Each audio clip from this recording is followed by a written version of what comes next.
Hey Premiere Pros, it's Paul Murphy here, and today I'm going to show you a faster way to create split screens.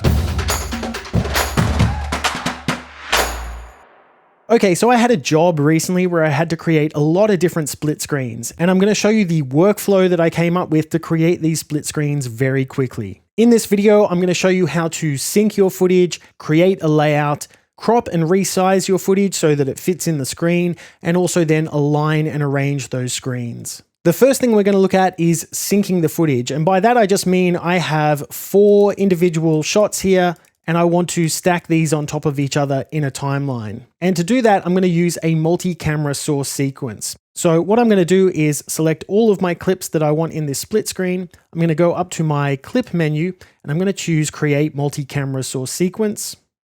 Now, if your clips have matching audio, you can sync them using that audio. So Premiere will analyze the waveform and sync them using that. But if you don't have any matching audio, I would just recommend clicking In Points, and that will just line them all up using the start of each clip.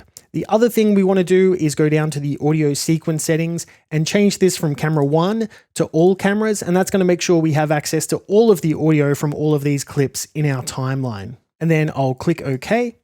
And what this has done is it's put those 4 clips into a bin called Process Clips. And then up here we have our multi-camera source sequence. And just to be organized, I'm going to rename this Split Screen Multicam. Now, if you've never used a multi-camera sequence before, the truth of the matter is they're just sequences. And to show you that, I'm going to hold down the Command or Control key and double click the icon, and it will open up in the timeline as a normal sequence. And here we have those 4 clips stacked on top of each other. And you can feel totally free to move these around and adjust them. Maybe I'll trim this clip here and just move it back like that. And now that that's done, we're going to move on to creating a layout for our split screen. And you can do this inside of Premiere Pro. If I select my program monitor and go up to the view menu, you'll see I can show guides and I can also add guides. But I find that Premiere's guide tools are very, very basic. And for something like this, I much prefer to use the tools over in Photoshop. So what I'm going to do is I'm going to go up to my file menu and I'm going to choose New Photoshop File. And you want to make sure that the width and height are the same as your main sequence in the timeline, and then click OK.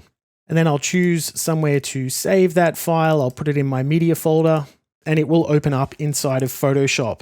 Now, the great thing about adding guides in Photoshop is if I go up to the View menu, we have this tool down here called New Guide Layout. And this is perfect for adding things like columns, rows, and margins, which is exactly what we need to do when we're creating split screens. So I'm going to set the number of columns to 4.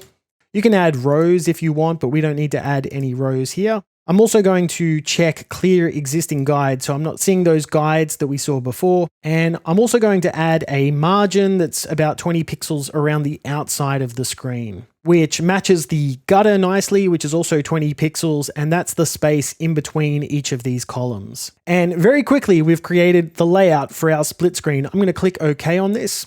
And what I want to know is what is the size of one of these rectangles? And to do that, I'm going to go over to my rectangle tool over here on the left.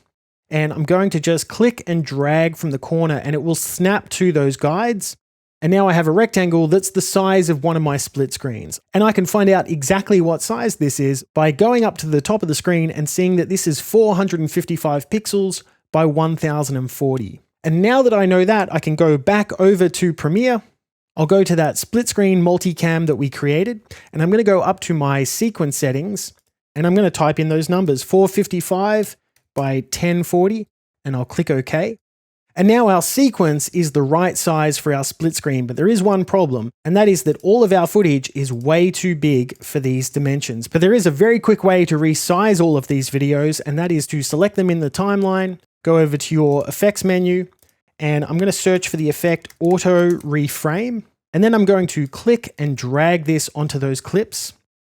And then Premiere will resize those clips to make sure that they're fitting in the frame. And not only is it resizing the clip, but if I select this one here and go over to my effect controls, I'll select the Auto Reframe effect. You can see there is the outline of the original video. you can see that as the ukulele player is moving around the screen, it's moving the footage to make sure that he's always in the center of that rectangle. And now we've very quickly cropped our footage and resized it. So I can move on to aligning and arranging my multicam in my main timeline here. So what I'm going to do is go over to my project panel and I'll get that multicam that we've created and drag this into the sequence.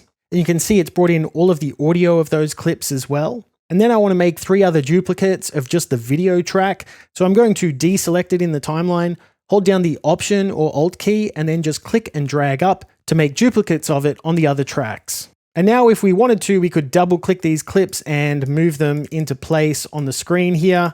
But of course, I'm not being very precise about this. And this is where it would really help to have those guides that I created over in Photoshop inside of Premiere Pro. The only problem is that Premiere Pro doesn't recognize Photoshop guides. But if you don't mind taking a quick detour to After Effects, there is a quick workaround for this, and you don't need to know anything about After Effects to do it. So what I'm going to do is save this Photoshop file. I'm going to open up After Effects, and then I'm going to choose File, Import, and I'll import that Photoshop file. Now here where it says Import Kind, it usually comes in as footage. You want to change this to Composition, and then click OK. And then if you double click that composition that it's created, you'll see there are those guides that we had in Photoshop. Now all you need to do is go up to your View menu and choose Export Guides. I'm going to call this Split Screen 4 and then save it.